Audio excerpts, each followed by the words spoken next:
As a director of internships, I work with a lot of students, and I try to help them out to give them practical experience so they can succeed after graduation. Lou didn't need any help. Lou was one of those students who came so motivated, so prepared. She was a freshman who already had begun doing things that it was very easy and quite pleasurable to be able to find positions that would help Lou succeed, that would help Lou further her career endeavors, because I knew I could count on her. I knew that she was talented. I knew that she was quite smart, and she became kind of a go-to person for me in order if I wanted to get something done right, if I wanted to provide our internship, the people who provide our internships, give them someone who's really great so they will want more ASU students. Those are the kind of people that I always look for, and Lou had that kind of talent in spades. She's someone who got a job at the age of 20. Were you 20 at Disney? Actually, I was 20. Just turned 20 and got a job at Disney.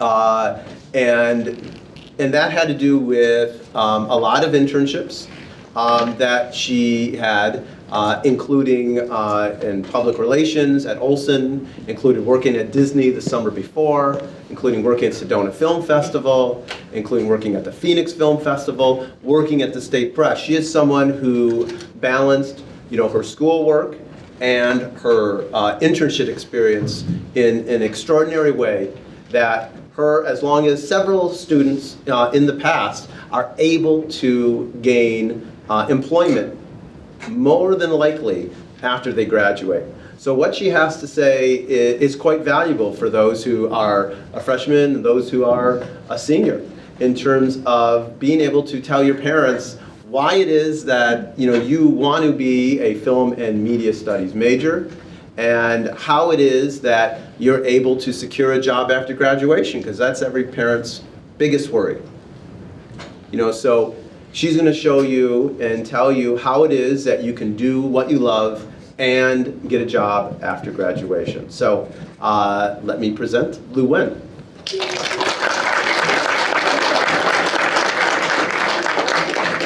Well, hello. How's everyone doing? Good. Good. Well, good. Like Dr. Zundler said, my name is Lou, and I graduated December of last year from the FMS program. I currently live in Los Angeles and work on the CW show The Flash in the visual effects department.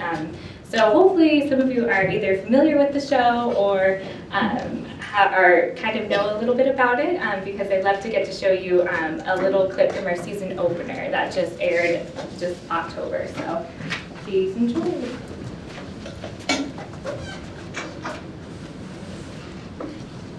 So I get to work on a show in the visual effects department with a show that has hundreds of visual effects, as you can see. So my official title is the Visual Effects Post-Production Assistant. So basically, one of my main jobs is to help assist and work with the entire VFX team and help coordinate the hundreds of shots that are in each one of our episodes. So this also means that we help track all the visual effects and make sure that the proper versions get into the show.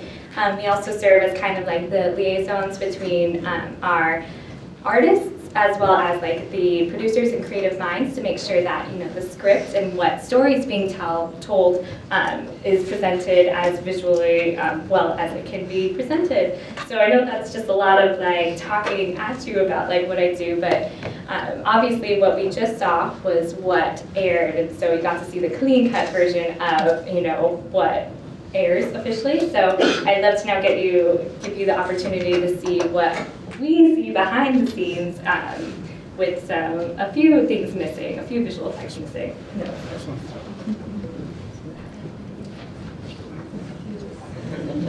So as you can see, this is what we get to see. So obviously there are a ton of blue screens, a ton of green screens, a ton of like rigs that needed to be removed so that you don't see like a girl just screaming because she's like hanging on a rig.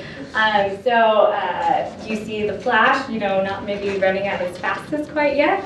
That's because that's what the visual effects department's for.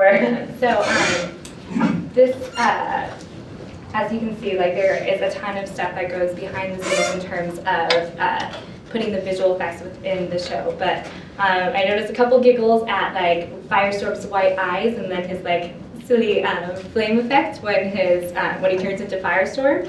So what's really cool is these are called temporary VFX, and so these temporary VFX are important in our process because kind of like on set in production when you have to block out scenes, like the director walks with the actors and they block out, what needs to happen, these temporary VFX help us block out all CG scenes. So like you don't, it's pretty hard to get a guy's hair on fire practically, and so we kind of use these temporary VFX to help tell the story of what needs to happen within our show. So obviously it's definitely like a rough cut and you're seeing like the Flash not at his fastest, but it's definitely super cool since I started the job to see, the front end of, these blue screens turned into like a giant city and a giant singularity sucking people up into a black hole. Like it's been such a cool experience to see like the process of how these become like a show, and it has made me like appreciate how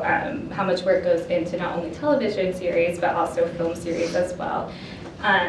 So with that, let me tell you a little bit about my backstory.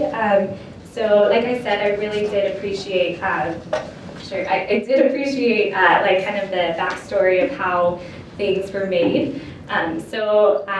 Like many of you, I'm sure, what got me into wanting to work in this industry is I just loved movies. Like, I'm sure all of you can agree. So that sparked from my dad, having movie nights for me on Friday nights, and I would sit with my younger brothers and we just sit as a family and just watch all these movies. So it was that, along with, I grew up in a place called Gilbert, Arizona, and there's not a whole lot to do in Gilbert, Arizona. So over lazy summers, I would basically coerce my two younger brothers to be my actors in my, as you can see, poorly made Lou productions. That's what I titled them. And so, sorry.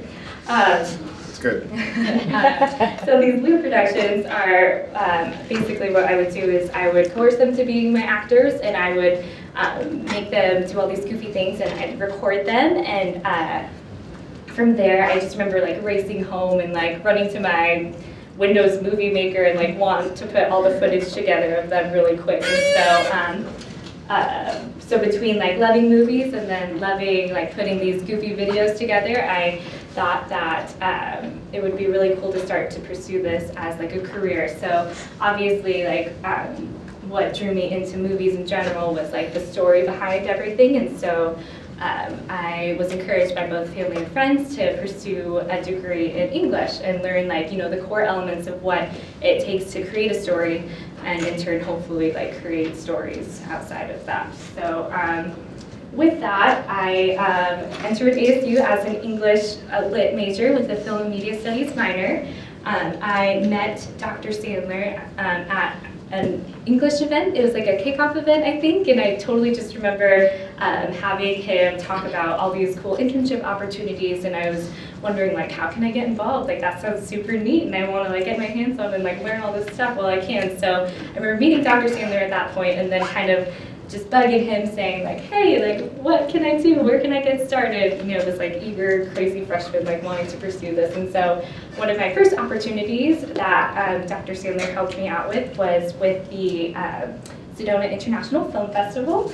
So I worked for the Sedona International Film Festival, which is where these pictures are taken from. A group of students and I got to go to Sedona and spend a couple days there running the social media platform. So basically what we did was we interviewed notable directors, notable talent, and made like recap videos after seeing them in like these press rooms, and then created these like video segments that then went online so that people who couldn't make the festival could also know what was happening and going on at the festival. So that was super cool because from our standpoint, we were asking questions as ESU students. So we were talking to people like we ran into Susan Sarandon in the bathroom, which was super cool. And then in that photo up there, that's Kwaku Mandela. That's Nelson Mandela's grandson. So he was there. Like all of these like really cool people that are in this industry were just there, hanging out and just answering questions for like eager students and really just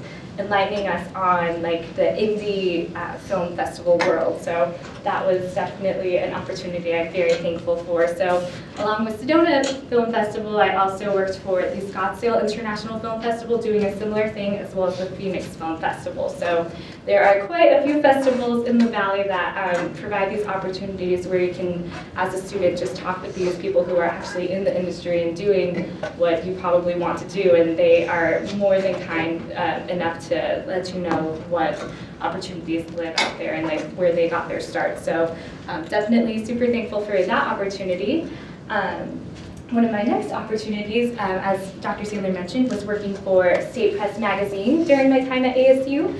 I served as the videographer as well as the multimedia editor for the magazine, and basically what this opportunity taught me was it honed in my writing skills. Like I had to write weekly for the paper and the magazine, and what I wrote was ultimately published to people, so it was read by people.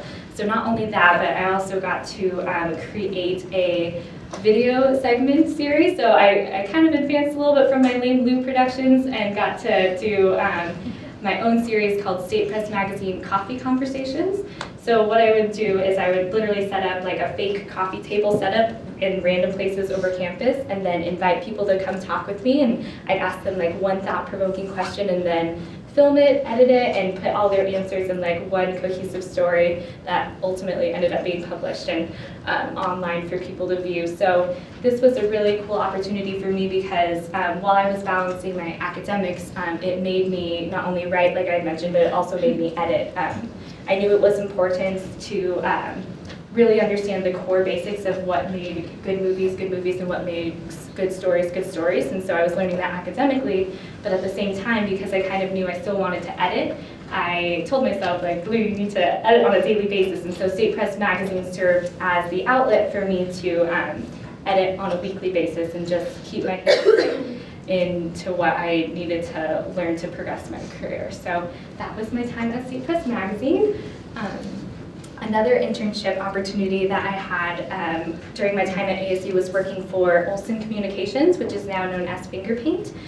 So I served as the Disney intern for this company, and so basically what this company does is it works directly with the studios out in Burbank, out in New York, Disney, DreamWorks, Universal, and we would help promote the films that had just come out. So during my time at Olsen was before all the crazy Frozen stuff exploded with Disney, and so I got to run an event where they had like live ice carvings of things. I got to help promote Thor's hammer came to town, so that was kind of cool, and help promoted Thor.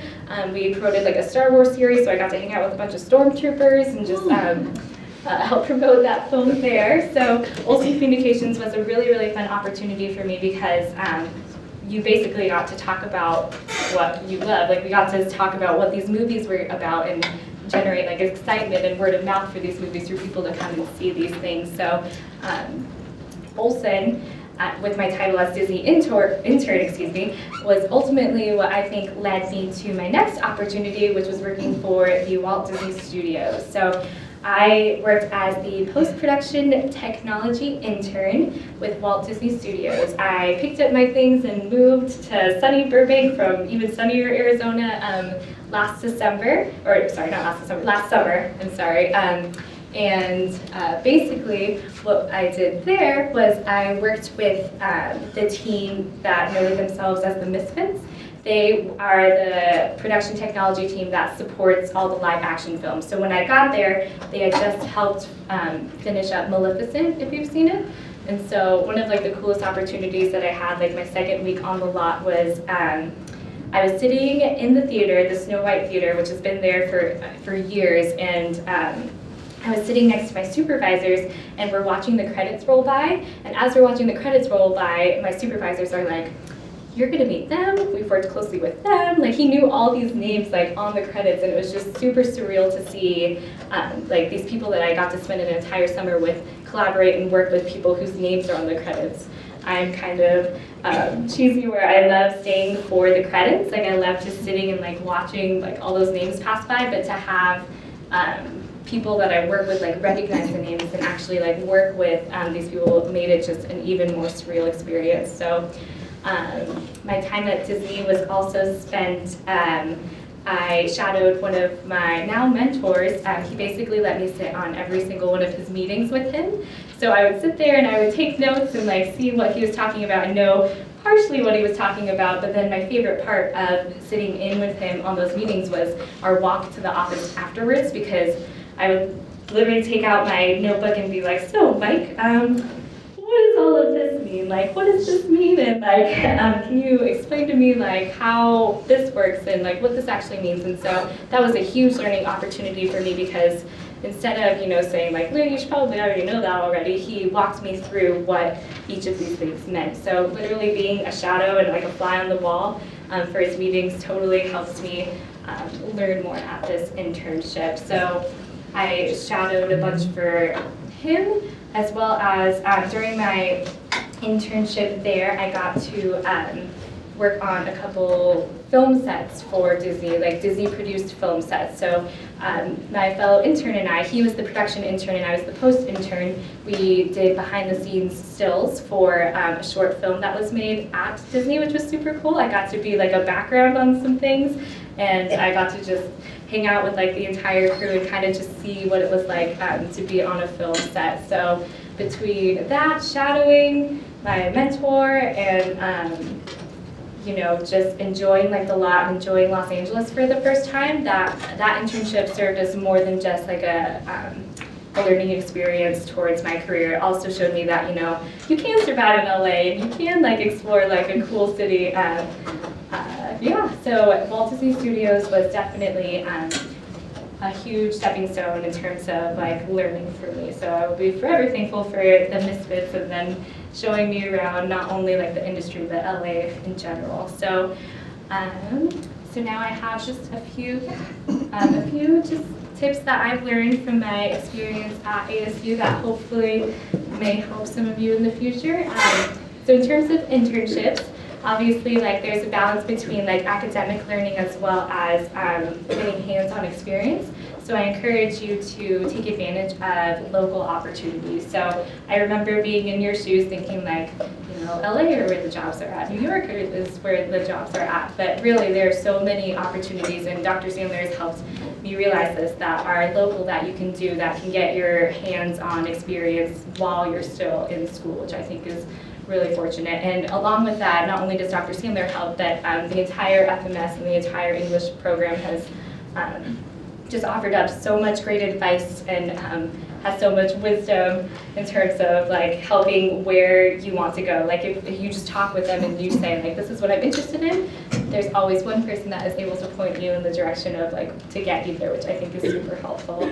Another thing that I would suggest is with these internships, if you know you want to direct, if you know you want to write, if you know what you set out to do, I encourage you to, along the way, just keep learning and like take advantages of opportunities that are presented, even if it's not necessarily what you think you want to do. Like I came into this with the idea of like, I just want to edit, but obviously other opportunities presented itself where I got to do some marketing, I got to do some social media, and all of those opportunities helped me kind of become a more well-rounded person, which hopefully in turn makes me a better editor in the future, I hope. So yeah, I encourage you to keep learning. So once you've nailed down those internships, tips on the job search. So once you have those internships behind, like under your belt, the next thing is the job search. So what I forgot to mention, I'm sorry, is Disney, after I came back from a summer at Walt Disney Studios, I talked with Dr. Sandler, and he actually let me know that Disney counted towards graduation and that I can graduate in December. So with the help of Disney and all of these internships, I was able to graduate from ASU in 2.5 years versus 4. And so it really just like expedited my learning, obviously, because I was able to balance academics, but also hands-on experiences. Sure, 2.5 or 3.5? 2.5 years. So I should still be in school right now. That's basically what this should be. So Disney definitely helped expedite that, as well as just having dual credit under my belt from high school as well. So with that, my whole last semester of ASU, once I found out that I could graduate, was spent just applying. Like I applied for hundreds and hundreds of jobs on top of academics and on top of working as the multimedia editor for the magazine. So my encouragement to you guys is when the time comes and it's almost time to graduate, just apply, apply, apply. Some of like the practical things that helped me out is I would go on studio websites. So I would watch movies and then I'd pay a little bit closer attention to the companies that also helped contribute to these movies. And so I would then, after the movie was over, obviously go home and like Google like if they had any opportunities. So studio recruitment sites are always helpful. Another thing is too, there are temp agencies in Los Angeles that work directly with the studios. So they are more than helpful in terms of like placing you in temporary jobs that I've heard promising stories of where you're working as an administrative assistant and then you become a full-time employee at a studio with these things in LA. So another tip is to just reach out and ask questions. What's been super helpful for me is there are lots of ASU alumni out in California right now, and so they are more than like, they are super kind and more than willing to help out and point you in like the right direction if you just tell them what you're interested in. And Dr. Sandler knows all of those people because he's helped out all of those people, so he helped put me in contact with those people when I moved out there. And last but not least, networking is super key, and I feel like we're told that in all of our film classes that networking is very important, but I encourage you to genuinely get to know people, and from there, like the networking just happens in itself. Something that both professors as well as mentors and coworkers at the Flash right now have told me is even though who you know might help you get you through the door, is what you know that keeps you there. So I encourage you also at the same time while you're busy balancing, you know, like jobs and life and stuff, to also just take advantage of being at ASU and like learning all that you can learn. So those are my tips on the job search. So once you land that job interview, here are some tips that have helped me out as well. So I'm also a super lucky girl in the sense that one of my aunts owns her own employment agency. So from like a young age, I was able to call her and be like, hey Auntie, like I don't know how to like approach this interview, like what do I do, what do I say? And so these are some of the tips that she's actually provided me that has helped me as I pursue my career endeavors. So the first thing I would suggest is to prepare. So I was thinking about if I should share this story or not, but I already work for the Flash and they know me. But so before my Flash interview, I binge watched like 6 episodes of the Flash. Like I knew about it because my cousins had watched it, my brothers were familiar with it, but I had watched 6 episodes of the Flash. And while I'm sitting in my interview, one of my now bosses was like, so what's your favorite episode so far? And I was like drawing a blank. I was like, you know, there's that one episode where he runs really fast and he saves the day, and like they were just cracking up because they knew that I prepared for it, but like I was thrown off guard a little bit in terms of like what exact episode is my favorite. So I encourage you to prepare for your interviews. Another thing that really helps me in my interview process is also to just let your personality shine out. So you are going to be working with, in any job, you're going to be working with these people for any given amount of time. So why not just let your personality like shine out in your interview? Obviously remain professional, but have your personality shine out because they want someone who will also be a team player. So I have had experiences with both phone, Skype, and in-person interviews with my time in LA. just some practical tips for those things. For phone interviews, I remember my first phone interview, I realized I was like nodding while I was on the phone, and I was like, wait, they can't see me nod. So one thing to do with phone interviews is just make sure that they acknowledge that you're there. So like interject every once in a while so that they know you're not asleep. For Skype interviews, my Disney interview was actually a Skype interview.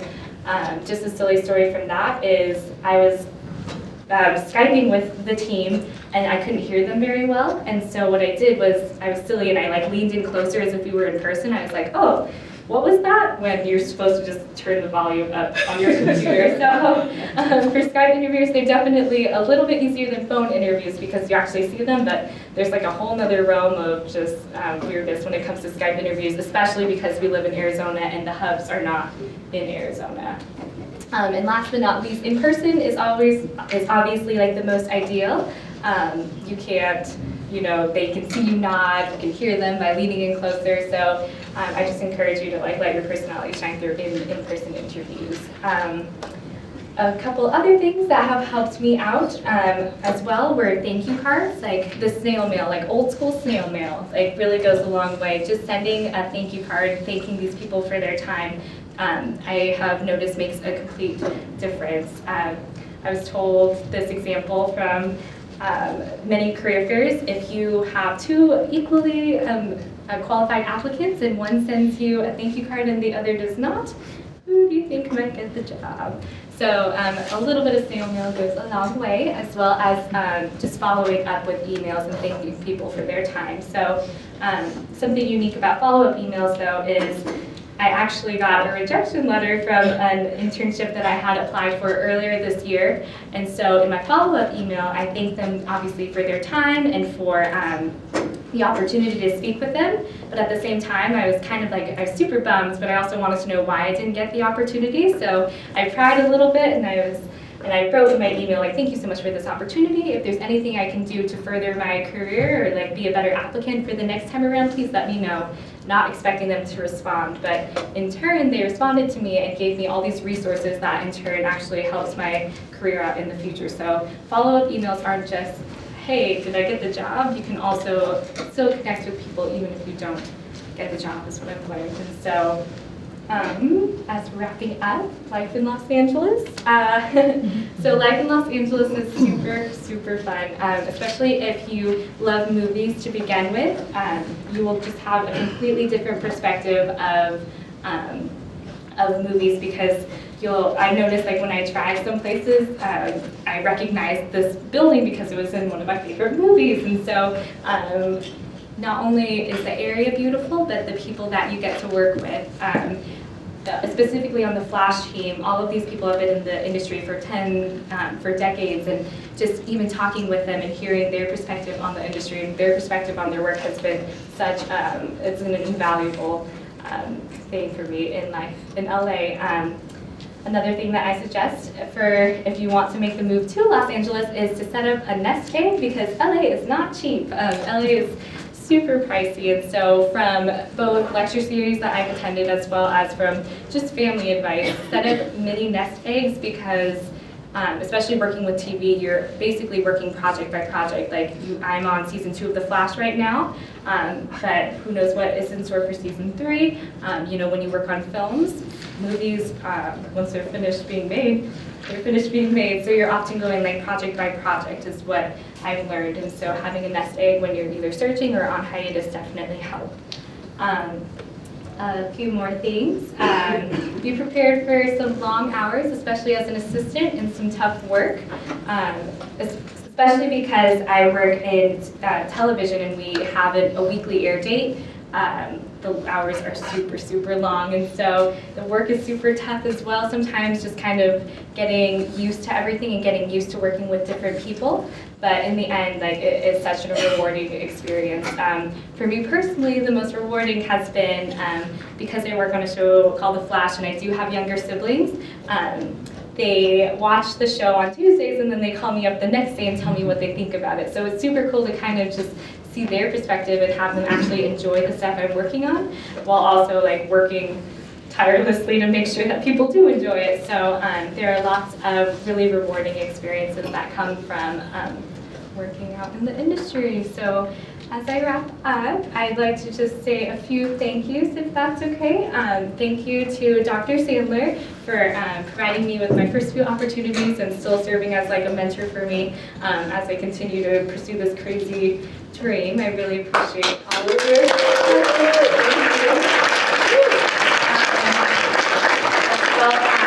thank you to the entire FMS and English program and faculty, because I would not be anywhere I am now without like the help of my counselors just giving me advice and like giving me real wisdom and advice for my career pursuits. So thank you to them.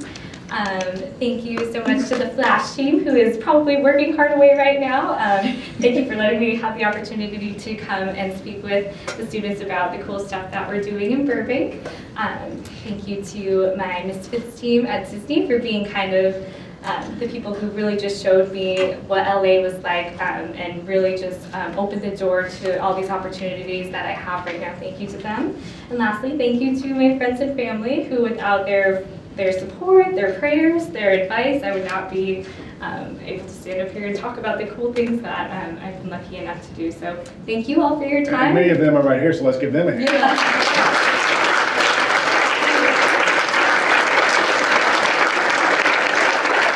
Thank you all for your time as well. They don't have a choice. Thank you. That's all for you too. Thank you. Okay, so first of all, it's pretty amazing stuff and very generous of Lou, so let's make sure we give her a big hand.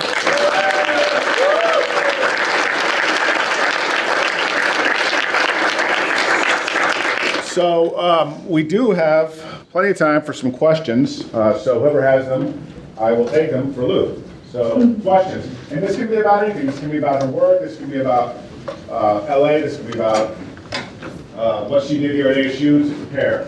Daryl. So I had a question about your experience at ASU. How closely did you follow your major map? I know that they stress that a lot. So how important was that in your journey as a student? So my major map. So yeah, I followed it pretty closely. So you know, I came into ASU with I think like 30 credits already under my belt from like dual enrollment. So I was already starting off a little bit ahead of the game. But then basically that meant all I did was take my core classes. And so the core classes on top of just internship credit, I stuck pretty closely to it. So I didn't have as many, you know, fun classes. I really just stuck to all my English classes and all of my film classes, which were fun, by the way. They're very fun. So yeah, so I stuck pretty closely to my core classes. But it also sounds like you had a lot of fun at those internships and those Oh different yeah, activities. totally. So So different kind of fun. Different kind of fun. who else? What do we got? Go ahead, Marquise. As far as like editing, you said like start with the new production. You said so. As far as like editing and like getting like to know different things, like what was the first thing? Like what was something like you didn't know that you learned like on the way, like doing the Flash or like doing like different projects that you did? So what was, Okay. like, those things? Like specifically with editing or Yeah. just in general?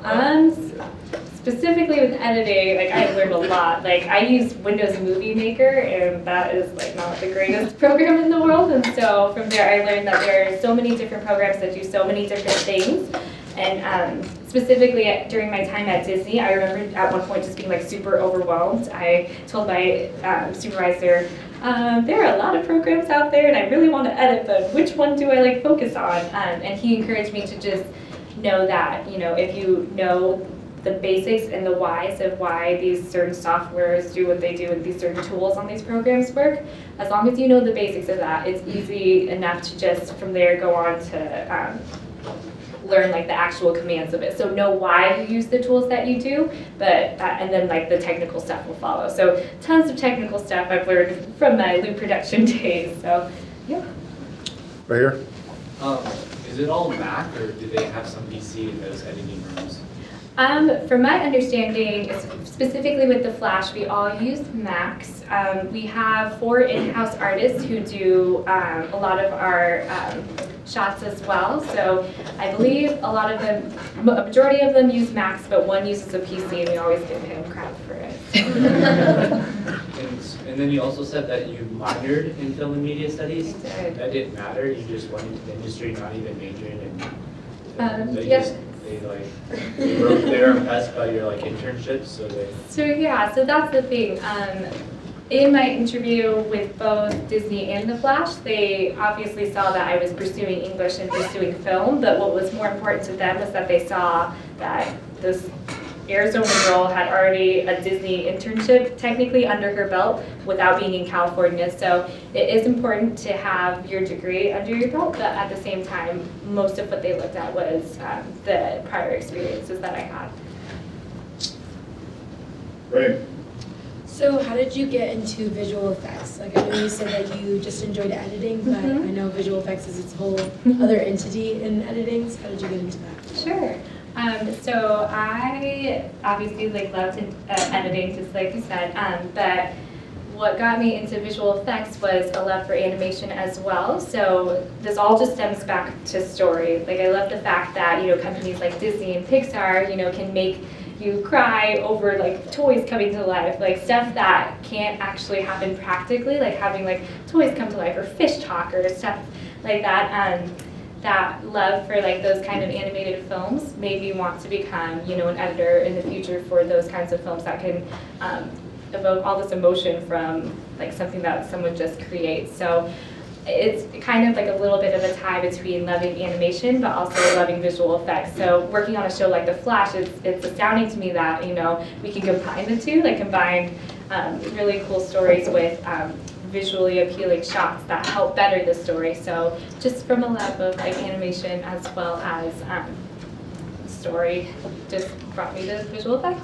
But I think you're also asking how she actually physically got in the door Oh. there, right? Yeah. Oh, that too. Oh, sorry. I can explain Part that two of the too. question. So part two of this question. So my supervisor at Disney, the one who I shadowed on all the meetings, when he found out that I moved out to LA, what was super cool, and this is another important part of networking, is when I moved out there, he's like, okay, we're gonna find you a job. He said we, and I was like, oh, that makes me happy. It's not just me looking for a job. So he had a cousin that worked on the show, and they had an opening for a visual effects post-production assistant, and so my resume was thrown into the loop, and I got an interview with them, and then from there, worked with them. I jumped on board mid-season, so the end of February, and from there worked until the end of the first season, and then was asked back for season 2. So that is the practical way of how I got that job. So out of all the hundreds of jobs that I had applied for originally,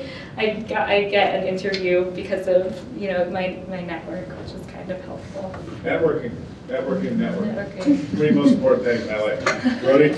I know you said there's websites and temp agencies in LA that help you get jobs in studios. Is there anything locally, temp agencies or local websites that help you get jobs here locally in studios that you know of? And his name is Dr. Sandler. No, but between that, as well as just local sites, from what I've learned is that on people's websites, if you go to the bottom page where it says contact, even if it doesn't have specific openings for positions, if you just contact someone and show that you're interested, I cannot imagine a scenario where they would say, no, we're not interested. I think they would be very eager to have eager students looking for jobs. So, Dr. Sandler has helped with that. The English department has listings of companies that we've worked for in the past. So that also helps out instead of just, applying cold turkey and just saying, this is who I am. The English department and the film department have people that they can also call up and say, hey, we have these really eager students. So both websites and faculty. Well, in your time on the State Press, got you contact with different media companies and stuff like that. That is true. Yeah. State Press too. Well, I'm thinking these two, we'll see if we can get some more women to raise their hands and ask some questions, right? Let's just not do all guys here. Let's go. We got one right here, Mickey. I'm sorry. That's it. Go. What was the most difficult situation you came across and how did you overcome it?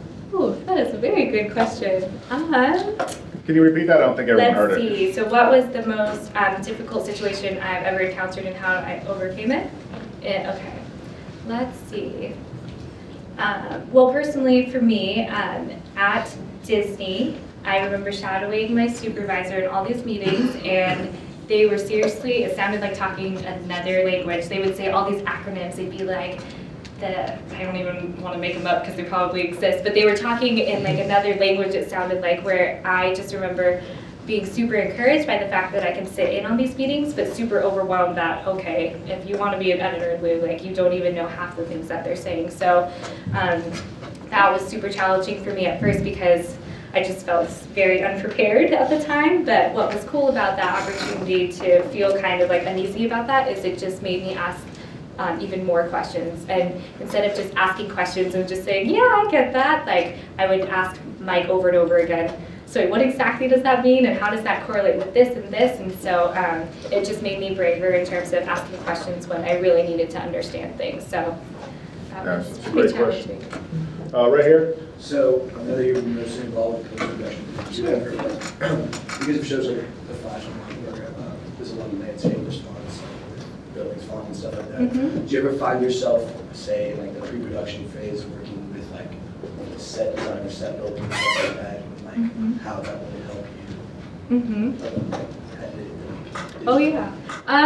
So we actually shoot not in Burbank, we shoot in Canada. So I don't get to talk directly with set designers, but I learned in my set experience at Disney that, you know, learning why sets are set up the way that they are and why we use a blue screen instead of a green screen so that like if an actor is wearing like green, they don't look like they're a floating head. Like those kinds of things definitely helps me out. I really think that every role that is involved in pre-production and post-production, they all work hand in hand. Like the more you know about pre-production, it's only going to make you better in post. So totally, like Would you say vice versa as well? vice versa as well, because especially coming from like the post standpoint, if we are working on some visual effects shots, the way that they shoot it on set totally affects how we approach the shot. So vice versa, it makes you a better editor to know how set life is like, and it makes you a better set designer when you know what the pipeline is, if that makes sense. Good question. Ryan, you're Dana. From a financial standpoint, I know you mentioned the nest egg. Mhm. When you move out to, or if you choose to move out to LA, Mhm. when you have the internship, would you recommend getting a day job if it doesn't, it's an unpaid internship? Oh yeah, totally. I mean, like nest egg for me just means like making sure that you are financially able to, you know, withstand maybe pursuing your creative endeavors. So not just, you know, I mean, LA is expensive in general, so just being smart about how you spend your finances because I've talked with a few people out there that do work day jobs and they just talk about how tough it is to, you know, be working those day jobs while also trying to job search. So that advice was just stemming from, you know, if you really want to pursue these like creative jobs, in the end, you should really try and focus on that as much as you can. So having a nest egg helps you build in that time to like just pursue those while you can, if that makes sense. So obviously do whatever is practical and what will keep you like fed and like clothed and stuff, but don't like, yeah, don't.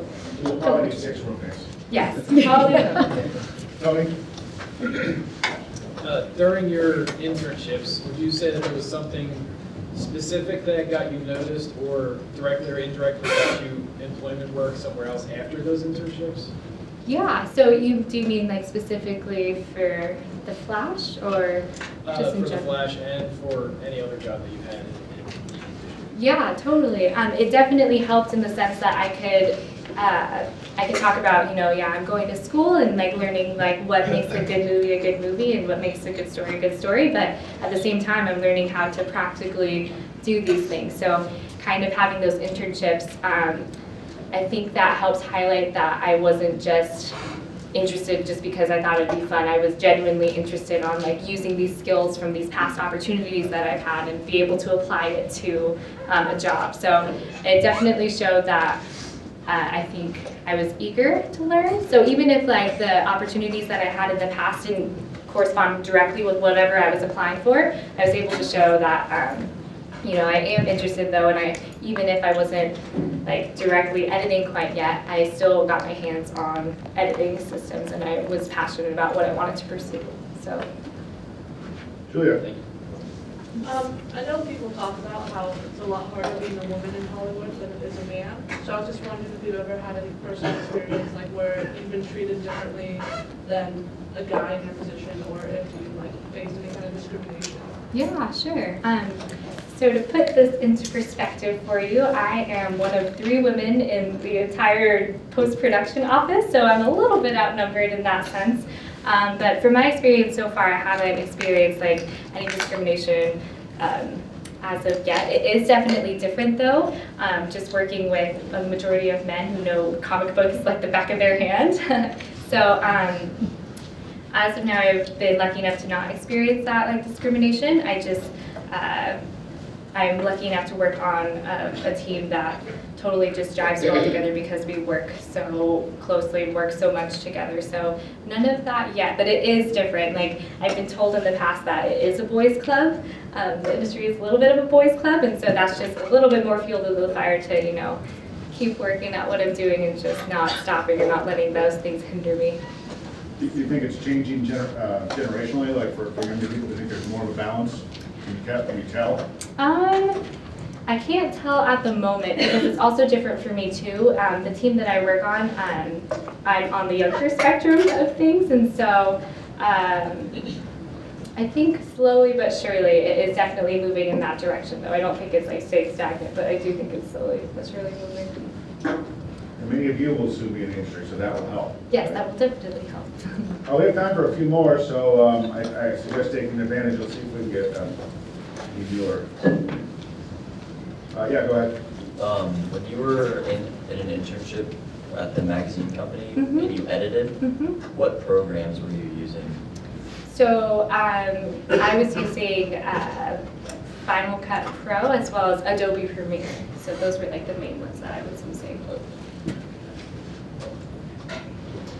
Mine. Since you said you knew you always wanted to do editing, was there a reason you chose to major in lit and minor in film rather than the other way around? I know you said you wanted to learn like storytelling and things like that, but was there a reason like you didn't minor in lit and major in film? Right. Well, to be honest, I declared my English major earlier on and picked up the film minor afterwards. And then after just talking with both my counselor as well as Dr. Skandler, I was actually double majoring at the time, but I made the conscious decision to drop the film to a minor so that I can go and pursue film instead of finishing up like a double major. So that's the reason behind that. But you feel like the lit helped broaden you as a person? Oh, totally. I would not like do it over again. Like I love the program, and they really challenged me to read beyond what I just enjoyed reading and watching just beyond what I enjoyed watching. And so it really, I think, helps. It's a pretty well-rounded program that helps you, you know, expand your horizons to know why things are good stories. Yeah. How you doing for time? You can get time for a few more? Yeah. So we'll take 3 more. People who haven't asked yet. I thought I saw some hands. Oh yeah, no, go ahead. For like living in Los Angeles, like having moved like there, was like that process really difficult? Not like culturally, but like just like everything, like having to like try and live there. Oh, totally. Jackie, for those who can't hear, he's asking about the process of moving to LA and how difficult it was, like logistically. And, Like what were your steps? Like once they were like, yeah, sure, come. Yeah, sure, come to LA. Well, that's the thing, actually, I didn't move with a job. Like, I had just graduated and had a baby nest egg that would keep me alive for a little bit before I found a job. Basically, I walked, and then I packed up all my stuff and said goodbye to all of my family and friends, and hopped in my little Corolla and drove across to LA. So I'm currently staying with a family friend who lets me rent a room in her house, which is very helpful in terms of that. So I had that already set up for me, but yeah, it was just a literal move, and it was definitely super tough. You learn to be appreciative of on-ramps and stuff, and like freeway stuff. Like as silly as that sounds, like you learn to appreciate no traffic and people who can actually drive. So it was definitely tough, and it was a little bit of a culture shock just going from, you know, I lived in Arizona my entire life, and then I'm picking up and moving to this giant city, but I wouldn't change it for the world because it's taught me so much. It's definitely, it takes a couple months to feel kind of settled in, where you kind of know that you call freeways certain names and that you know like the hip and happening places of LA or whatever, but even though it was super tough logistically, for some things it's worth it, so hopefully that gets good. Talk about your apartment search. You did that for like Oh, 2 months, right? So, For yeah, newspapers. lots of planning into, there's lots of planning that went into the apartment search. So it was a huge, like, I'm very thankful for the opportunity that I have where I stay now, but we were searching like months and months beforehand. So there's lots of pre-planning, lots and lots of it. Like, I know people that use Craigslist, that just use like the internet to search for apartments. So it is a little bit harder to kind of just pick up and move. Like, there are practical things that you really do need to plan like ahead of time if you want to make the move, I feel like. How many hours do you work a week, and how many of those hours are you actually paid for? So I am contracted to work 55 hours a week. So I work from 9:30 to 9, the earliest is when I leave. And I am paid for all of that. Okay. Like, I'm a lucky girl, so I get paid for So 12-hour days. Yeah, 12-hour days. We prepped for no sleep and lots of coffee is what I've learned. If So you teach college, it's only 3-hour days. it's only 3 You probably won't make as much in the long run. 2 more. Anybody that hasn't asked a question yet, because I've got a couple repeats. Okay, Marky. All right, so my first question is, What? I'm going to ask. My question is that since you started with editing and stuff, and I see you like the Flash thing, which I love the show, it's great. But what are like the other steps you want to achieve, and like I guess with the industry, like what other things do you want to do? What other heights do you want to take on besides just editing? That's a fair enough question. Yeah, I obviously love what I do at the moment, but I do, and what originally got me into this industry is pursuing editing. So one day I want to be able to have the 3 letters behind my name, ACE. It stands for America's Cinema Editor. So I want to be able to see those 3 credits after my name on either a film or a TV show that I get to work on. So that's still the goal as of now, but who knows? And win an Oscar. Yeah, oh, and an Oscar, yeah. One more, Rain. Last one. As far as gaining your internships go, was the application process a little bit, well, not a little bit, was it competitive, or was it kind of one of those things where you choose a couple of kids out of the class? And so yeah, was there an application process, or was it? For the internships you're talking about? There was. Are they competitive? Are they competitive? Yeah. I think so. They're a little bit competitive. Yes, they are. They are. I'm trying to think though, like for Arizona, like the local stuff, because I had, because I talked with, Kevin Sandler and my counselors, they kind of already knew me, so those recommendations definitely helped a ton. Like even though it was competitive, like having those people back up, like my work definitely helped. In terms of Disney, that one was very competitive, I think. But I only found out that after the fact. Give me the numbers. If you want to know the numbers, my supervisor let me know that for the next round of interns for summer, they had over 8,000 applicants apply for just our 2 positions, so super competitive. But at the same time, think about it, if you don't apply, then the answer will always be no. So that's just my approach to like everything. You don't apply. So yes and no is the answer to that. So it works out that you guys learned more from Lou in an hour than you learned from me in 3 months. So I'm glad she came in here and saved this class. And we really, really appreciate this, so thank you.